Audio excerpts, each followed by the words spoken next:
So before we jump into leadership lessons, which is kind of the meat of our show today, I would love for you to spend a few moments just talking a little bit about your career journey. Well, what ultimately were the seats you sat in that got you to the seat you're sitting in today? So try not to be long drawn out about the story. Is interesting because if you look back, and I know it's kind of self-promoting to say it's interesting, but if I look back, all the dots seem to have a purpose and connect. Yeah. At the time, I can't say it was with clarity that I knew where the next steps were coming, but I did have moments where I think certain convictions or groundings started pushing me in one direction or the other.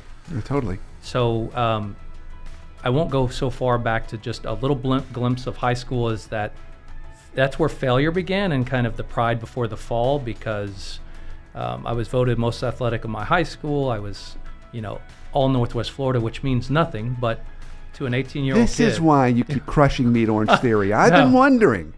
Now I know. I've been going up against an athlete. See, this isn't fair. I wish I had known this. Well, it was a short-lived, if you want to call it even a career. There was visions of grandeur, and then there was the reality. And, I thought I was going to go on to do more athletic things. The reality is all district and all Northwest Florida means nothing in the grand scheme of things of Division I football. And, oh, by the way, there's this thing called GPA that I thought, what used to be called Proposition 48, I would just find a way. Well, that's only reserved for probably NFL prospects to get them into that first year of school. Yeah. So I was completely embarrassed by not having that kind of next wow factor, I'd say braggingly. So of all things, I chose the Marines, which is just odd because I had a very strange problem with authority. Like, I just didn't work with it. I didn't work well. And but I knew I had to kind of put myself through some kind of rigor to recalibrate. And I didn't take it seriously. I missed every kind of pre-function, preparation. I thought, man, if I could figure out my way out of this, I would. But the internet wasn't around, thank goodness. So I didn't know that there was an out. I was raised by my grandparents, and they told me, you're going to go to jail if you don't go to boot camp. And I'm like, my God, what have I done? So, but then I got there, and I decided to take it seriously on the bus ride into Paris Island, and everybody's excited. I'm thinking, man, this is the wrong fit. And then they started yelling and screaming. I was like, okay, well, I guess it's time to get serious now. And then I realized that if I did things faster, I got yelled and screamed at less. I was like, well, this is kind of working.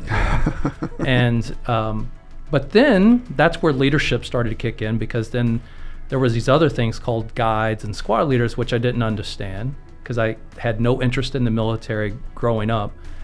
And so I'm learning things on the fly, but just how do I not get yelled and screamed at? Yeah. Then next thing you know, I get promoted to squad leader, which means now I'm paying for everybody else's mistakes. And I'm like, this is not what I envisioned.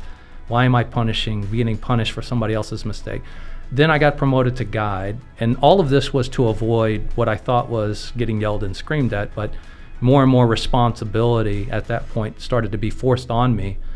And so I was never able to think of myself. It was always go last, be first, set the example, and if you're not effective, that's your responsibility. The buck stops there.